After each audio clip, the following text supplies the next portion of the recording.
Sir कभी आपने over hydration का केस देखा है कि बहुत ज़्यादा पानी पीते हो, इनको ज़रूरत ना हो और इसका इफेक्ट जो है इनके ब्लड प्रेशर या किसी और पे होता हो? So I've seen actually काफ़ी लोग आते हैं हमारे पास and they say I'm drinking 5-6 liter water in a day because they have been advised कि पानी खूब पियो. But I totally agree. I mean this is not you should do because you don't need that much of water.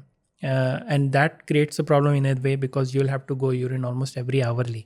Because आप इतना पानी पियेंगे तो kidney उतना ही निकालेगी. Same happens in the night. They will have to get up in the night also. If your kidney function is normal, आपका heart function normal है, आपको कोई हार्ट इश्यूज़ नहीं है, किडनी ठीक है, तो यूजुअली ओवर हाइड्रेशन से प्रॉब्लम नहीं होगा बिकॉज किडनी वो सब निकाल देगी. Only your bladder will become a problem for you. That is the only thing. So हाँ, पर अगर आपकी किडनी फंक्शंस थोड़े deranged हैं और if you have an heart issue then I would not advise you to overhydrate because then it can impact your heart function, also it can impact your kidney function. Kidney की filtering ability limited होती है फिर. So then कुछ लोग कहते हैं sir मुझे सफ़र में बहुत ज़्यादा पेशाब आता है, कहीं मैं ट्रैवल करता हूँ तो वैसे नहीं आता है.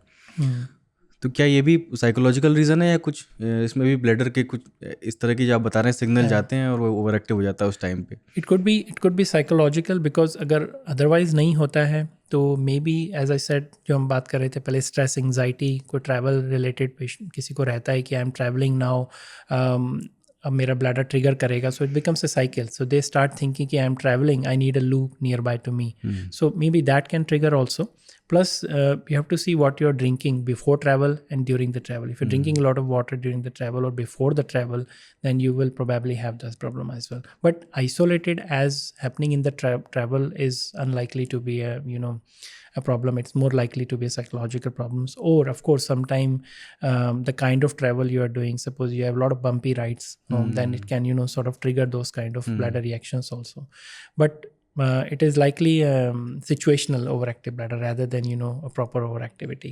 तो अगर सर मान लीजिए डायबिटीज़ है और उसके कारण से आपको जो है ज़्यादा पेशाब आ रहा है, तो क्या उस समय डायबिटीज़ मतलब एडवांस स्टेज पे पहुंच चुकी है या प्री डायबिटीज़ में भी ऐसा होता है, फ्रीक्वेंट यूरिनेशन का सिम्टम आता है? Yes, I think it can happen in pre-diabetes also, but diabetes में अगर ओवर एक्टिविटी ब्लैडर है तो it doesn't mean it is an advance stage, but it can indicate कि आपकी डायबिटीज़ कंट्रोल अच्छा नहीं है, because diabetes can affect the muscles, the nerves of the bladder as well, and at the advanced stage it can affect the muscles of the bladder as well.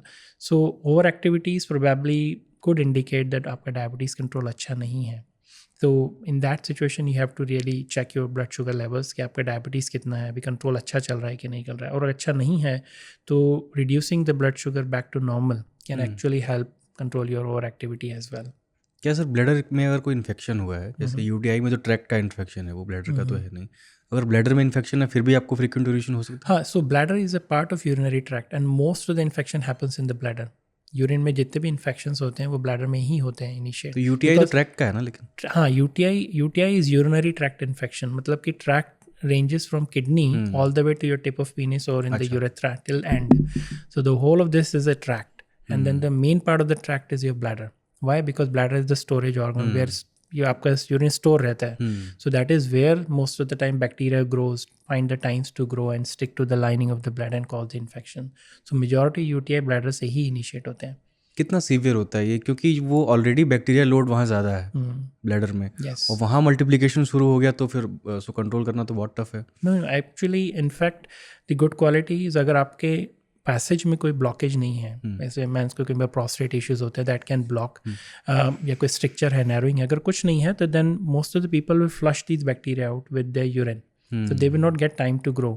And severity of course it can vary from mild to severe to very severe. Sometimes bacteria kidney तक पहुंच जाते हैं track करके urine के pipe से, that can become very severe.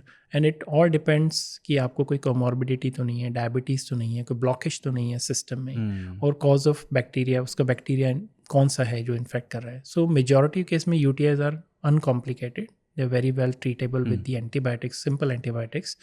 But in some cases, there are complicating factors. In that situation, that is the reason of evaluating कि हम उसमें complicating factors को find out करें. अगर नहीं है, तो simple antibiotics will treat it.